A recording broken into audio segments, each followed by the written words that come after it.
This story is very meaningful. Everyone should hear it. Listen to Brian tell the story. I never thought my life would become a battlefield after my divorce.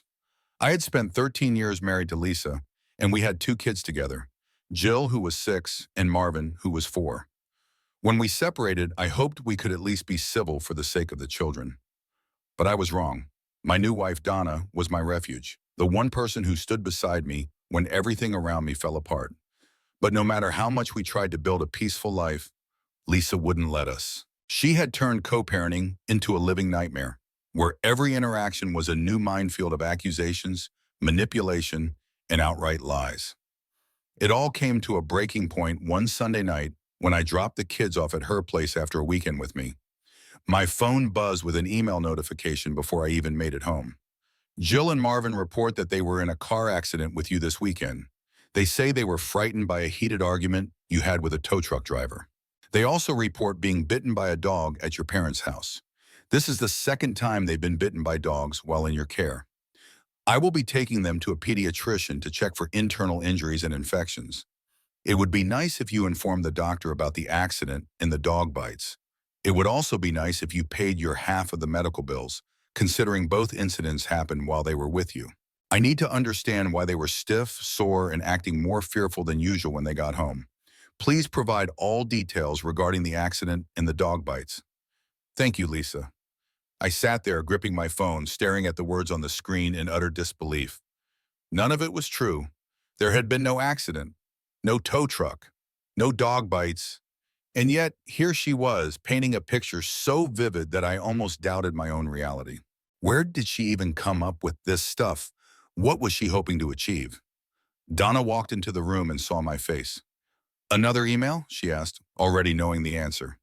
I exhaled sharply. "Yeah, she's saying the kids were in an accident, that I got into a fight with a tow truck driver, that a dog bit them." Donna's eyes narrowed. "What? That's ridiculous. You weren't even near a tow truck this weekend, and the only dog at your parents' house is Murphy, and he doesn't even have teeth." I nodded, running a hand through my hair. "I know, but it doesn't matter. She's already decided this is reality. She's probably going to tell the kids they were in an accident so many times that they'll start to believe it." Donna clenched her jaw. "We need to do something. You can't keep letting her get away with this." I wanted to agree with her. I wanted to fight back. But the truth was, I was exhausted. Every day felt like a new battle with Lisa, and no matter what I did, she always found a way to twist things against me. And the worst part? I had thought about giving up. I had seriously considered signing over my custody rights just to make it all stop. But how could I? How could I look my children in the eyes and let them think I abandoned them? I had to find a way to fight back, but I didn't know how much longer I could keep this up. The next morning, I woke up to another email from Lisa. This time it was longer. Today was Jill's first day of school, and I could have taken them to the doctor 2 days ago. If you had shared that they were bitten and in a car accident. If you want to drive the kids to Santa Barbara and back on a weekend, expose them to unsafe animals, and fight with tow truck drivers in front of them, I cannot stop you. But what happens to their little growing bodies in the traumatic experiences they are being imprinted with is very much my business. As a mother, it is extremely worrisome to hear my preschooler and first grader talk about such dangerous events happening to them. Jill and Marvin deserve to know that their parents are working together to take care of them. Working together? Was she serious? I gritted my teeth and put my phone down before I could respond. It was always the same cycle with Lisa. She would invent some wild story, make me look like an incompetent father, and then pretend to be the reasonable one trying to co-parent with me. Except there was no co-parenting. It was just her trying to control every aspect of my life. Donna saw the email over my shoulder. "She's trying to make you look like a neglectful father." I sighed. That's the goal. She wants me to be the bad guy so she can take more custody. She already tried to get me to sign away 30% of my time with them. Donna's eyes flashed with anger. "And you know what's coming next, right? If you don't give her what she wants, she's going to start making reports." I exhaled. She was right. Lisa had already pulled this before. Child Protective Services had visited me twice in the past, all based on her false accusations. They always left after finding no evidence, But every time, I had to prove myself. Every time, I had to fight to show that I wasn't the monster she painted me to be. And every time, I wondered if one day they would believe her. I had no choice. I called my lawyer, but he still hadn't responded from the last time I reached out. I knew why. Lawyers were expensive, and I had already drained most of my savings on the custody battle 2 years ago. Fighting this would cost me at least another $20,000. Money I didn't have. Money I would have to make by taking on extra work, which meant less time with my kids. Maybe I should just... I trailed off, but Donna immediately turned to face me. "Don't you dare say it," she snapped. "Don't you even think about giving up." I shook my head. I don't want to, but I can't keep living like this. She's never going to stop. Donna grabbed my hands. "Listen to me. If you let her win, what do you think will happen to Jill and Marvin? Do you think she'll suddenly become a great mom? Or do you think she'll keep using them as pawns, lying to them, controlling them?" I swallowed hard. I knew the answer. Jill already came home confused sometimes, asking questions that made my stomach sink. "Mom said you didn't want to pick us up. Mom said you only see us because you have to. Mom said you're trying to take us away from her." What if one day they believed her? What if one day they stopped wanting to come with me at all? No, I couldn't let that happen. "I have to do something," I said finally. "Then do it," Donna said. "We'll figure it out together." I nodded, but the truth was I had no idea where to start. I spent the next few days documenting everything. Every email, every text, every interaction with Lisa. I made copies, printed them out, and stored them in a folder. I knew if I wanted to fight back, I needed proof, concrete proof that she was manipulating the situation. But Lisa wasn't done. She never was. 2 days later, I was supposed to drop the kids off at our usual exchange spot. Lisa was late, again. I waited in the car, checking my watch. 20 minutes passed, then 30. I texted her. "Me, we're here. Are you on your way?" No response. 45 minutes. The kids were restless in the back seat. "Is Mom coming?" Jill asked, her little voice uncertain. Marvin kicked his feet against the seat. Maybe she forgot. I clenched my jaw. She didn't forget. I tried calling her, straight to voicemail. An hour passed. I finally made the decision to leave. "Me, we waited for an hour. We're heading home. Let me know when you're actually here and I'll bring them back." As soon as I pulled out of the parking lot, my phone started buzzing. "Lisa, where are you? I'm here and you kidnapped my children." My grip on the steering wheel tightened. "Me, you weren't here. We waited for an hour." "Lisa, you left them stranded. I'm calling the police." And she did. 20 minutes later, my phone rang again, this time from a number I didn't recognize. I answered, already knowing what was coming. "This is Officer Ramirez from the Santa Barbara Police Department. We received a report that you failed to return your children at the scheduled time. Can you confirm your location?" My blood ran cold. This was what she wanted. I explained everything to the officer. The waiting, the unanswered messages, the calls that went straight to voicemail. He listened, then sighed. "Sir, do you have proof of all this?" "Yes," I said immediately. "I have time-stamped messages and call logs." "Good, in that case you're in the clear. But I'd recommend meeting at a police station for future exchanges to avoid issues like this." "Yeah," I muttered. "I'll consider that." After I hung up, I sat in the car for a moment, breathing deeply, trying to steady my emotions. This wasn't co-parenting. This was a game to her. And the worst part was, the kids were the ones suffering the most. That night, Jill cried herself to sleep. "Mom said you didn't want us to go back," she whispered. My heart ached. "That's not true, sweetheart." "Yeah," she sniffled. "She said you don't love us as much as Donna and Rebecca." Rebecca was Donna and I's 1-year-old daughter. I swallowed hard. "Jill, listen to me. I love you and Marvin with all my heart. Nothing will ever change that." But I knew it wouldn't be enough. Lisa would keep planting those seeds of doubt. She would keep twisting reality. And one day, if I didn't stop her, they might believe her. I had to act now. The next morning, I called my lawyer's office again. No answer. I had already spent nearly all my savings fighting for the custody agreement I had now. If I wanted to take her back to court, I'd have to come up with another $20,000. And if I took on extra work to pay for it, I'd have even less time with my kids. It felt like an impossible choice. Donna walked into the kitchen while I stared at my coffee, untouched. "You look like hell," she said softly. I let out a bitter laugh. "Feels about right." She sat across from me. "Are you going to let her keep doing this?" I ran a hand over my face. "I don't have a choice, Donna. I can't afford another court battle. Even if I could, what's stopping her from pulling the same stunts after another ruling? She doesn't care about what's legal. She just wants control." Donna was quiet for a moment. Then she leaned forward. "Then we changed the game." I looked at her. "What do you mean?" "We stopped letting her control the narrative," she said. "We document everything and go for full custody." I exhaled sharply. "That's not going to be easy." "Nothing about this is easy," she said. "But if we don't, she's going to keep manipulating the kids, and one day she'll turn them against you completely." She was right, so I did the only thing I could. I fought back. I started compiling every interaction with Elisa into a case file. I printed out every email, every text. I kept logs of every missed exchange. But I needed more. So I started recording. I didn't want to, but after the police incident, I knew I had to. The next time I met Lisa for an exchange, I turned on the audio recording on my phone and left it in my pocket.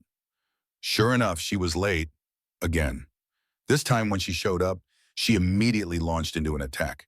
"You need to stop filling their heads with lies about me," she snapped as she unbuckled Jill's seatbelt. I kept my voice calm. "I've never lied to them." "Really?" she scoffed. "Because Jill told me that you said I don't love her." My jaw tightened. "I would never say that." She folded her arms. "You know, if you keep poisoning them against me, I'll take you back to court. I'll tell the judge that you're emotionally abusive, that Donna is mistreating them. And guess what? They'll believe me." I said nothing, but my phone recorded every word. Later that night, I played it back for Donna. "She just handed you the evidence you need," Donna said. I nodded slowly. "Yeah, but it's not enough, not yet." So we kept documenting. Weeks passed. Lisa kept making false accusations. She told the school that Jill and Marvin were being neglected at my house. When the school investigated, they found nothing. She filed a report with Child Protective Services. They found nothing. But every time she did it, it left a mark. Every time, I had to prove myself innocent. Until finally, I had enough evidence. I filed for full custody. And this time I was ready. The court date was set for 3 months later. 3 months of waiting, knowing Lisa would find new ways to twist reality. 3 months of carefully documenting every interaction, every missed exchange, every manipulative message she sent. But Lisa wasn't about to sit back and let this happen without a fight. 2 weeks after I filed, she started a new tactic, denying me access to the kids altogether. The first time I showed up at the exchange spot on Friday evening like always. But the kids weren't there. I texted her, no response. I called, straight to voicemail. I waited an hour before finally driving home, my stomach in knots. The next morning I got a text from her. "Lisa, they were sick. You should have checked before wasting your time." I knew it was a lie, but I also knew that if I reacted too strongly, she'd use it against me. So I responded carefully. "Me.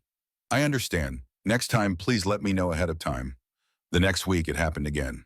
This time, I didn't leave right away. I called the police. When the officers arrived at her house, she miraculously found the kids. They walked outside, confused, clutching their backpacks. "Mom said you weren't coming," Jill whispered. Marvin frowned. "She told us you didn't want us this weekend." Rage boiled inside me, but I forced myself to stay calm. "I'll always want you," I said. "Never forget that." But it was getting worse. She was planting deeper seeds of doubt in their minds, twisting their reality little by little. And I was running out of time. The night before the trial, Donna and I sat at the kitchen table, going over everything one last time. "We have enough," she said. "You have the texts, the police reports, the recordings, the teacher's statements. CPS already dismissed her claims against you. She's backed herself into a corner." I wanted to believe it, but part of me still feared that somehow She'd manipulate her way out of this, that the court would side with her, as they so often did with mothers, no matter the evidence, that I'd lose my kids for good. Donna reached across the table and squeezed my hand. No matter what happens, she said, you did everything you could. I nodded, swallowing the lump in my throat. But I wasn't just doing this for me. I was doing this for Jill and Marvin. Because if I didn't stop Lisa now, they would grow up believing her version of reality, and I couldn't let that happen. The courtroom was silent except for the clicking of a judge's pen against the desk. Lisa sat across from me, her face twisted into a picture of calm concern, like she was the victim in all of this. Her lawyer spoke first, painting me as a bitter ex-husband trying to steal her children out of spite. I clenched my fists under the table, forcing myself to stay still. Then it was my turn. My lawyer presented the evidence, the text where she refused to bring the kids. The police reports showing she failed to show up for custody exchanges. The school's statement that Jill and Marvin were often unprepared, sometimes unbathed, when they returned from her care. The CPS report dismissing her allegations. Then the audio recordings. The courtroom was silent as Lisa's own voice filled the room. If you keep poisoning them against me, I'll take you back to court. I'll tell the judge that you're emotionally abusive, that Donna is mistreating them. And guess what? They'll believe me. I turned to look at Lisa. Her face had gone pale. For the first time, she realized she had lost control of the narrative. The judge cleared his throat and leaned forward. Mrs. Williams, he said, addressing Lisa, you have demonstrated a consistent pattern of manipulation, obstruction, and emotional abuse toward both your children and your co-parent. This court does not take that lightly. My heart pounded in my chest. Effective immediately, primary custody is awarded to Mr. Williams. Mrs. Williams will have visitation 4 days a month, supervised if necessary. I barely heard the rest. All I could process was the sound of Lisa gasping, her perfect mask finally cracking. I had won. Chapter BEM. Life didn't become perfect overnight, but it became better. Jill and Marvin adjusted to the new routine quickly. They started excelling in school. They had structure, stability. They had a home where they didn't have to be afraid. Lisa tried in the beginning to keep up her games, but the kids saw through it. Eventually, Jill made the decision to stop going to her mother's house altogether. Marvin still went, but less and less. And one night, as I stood in the doorway watching all 3 of my children curled up on the couch, Jill reading to Marvin and Rebecca, I finally let out a breath I felt like I had been holding for years. The war was over, and I had won something worth fighting for. As time passed, things settled into a new normal. Jill and Marvin thrived in school, their grades improving, their confidence growing. There were no more confusing stories, no more twisted realities being forced onto them. For the first time in years, they were just kids. But Lisa was a different story. Her calls became less frequent. Her emails, once overflowing with accusations, dwindled into silence. Then one day I received a message from her. I hope you're happy. You've turned them against me. I stared at the words for a long time before putting my phone away. I hadn't turned them against her. She had done that herself, but there was no satisfaction in it, no sense of victory, just a quiet, lingering sadness. Because at the end of it all, she had been given so many chances to be a good mother, to put her children first. And she had thrown every single one of them away. Jill stopped asking about her. Marvin still went to visit, but each time he came back quieter, more distant, until one day he didn't want to go either. And just like that, she lost them completely. She had spent years trying to control them, manipulate them, twist their reality, only to push them so far away that they no longer wanted to be near her. I don't know if she ever realized what she had done, but by the time she did, it was too late. For me, the lesson was clear. You don't win battles like this by sinking to their level. You win by standing firm, by holding on to the truth, by never giving up, even when it feels impossible. I fought for my kids. I fought against the lies. I fought against the manipulation. And in the end, I won something worth more than anything. Peace. For anyone out there going through something similar, don't lose hope. Don't let them break you. Document everything. Stay strong. And most of all, never let them rewrite reality. because one day the truth will win. Have you ever dealt with a toxic co-parent? How did you handle it? Share your thoughts in the comments below. Your story might help someone who needs it.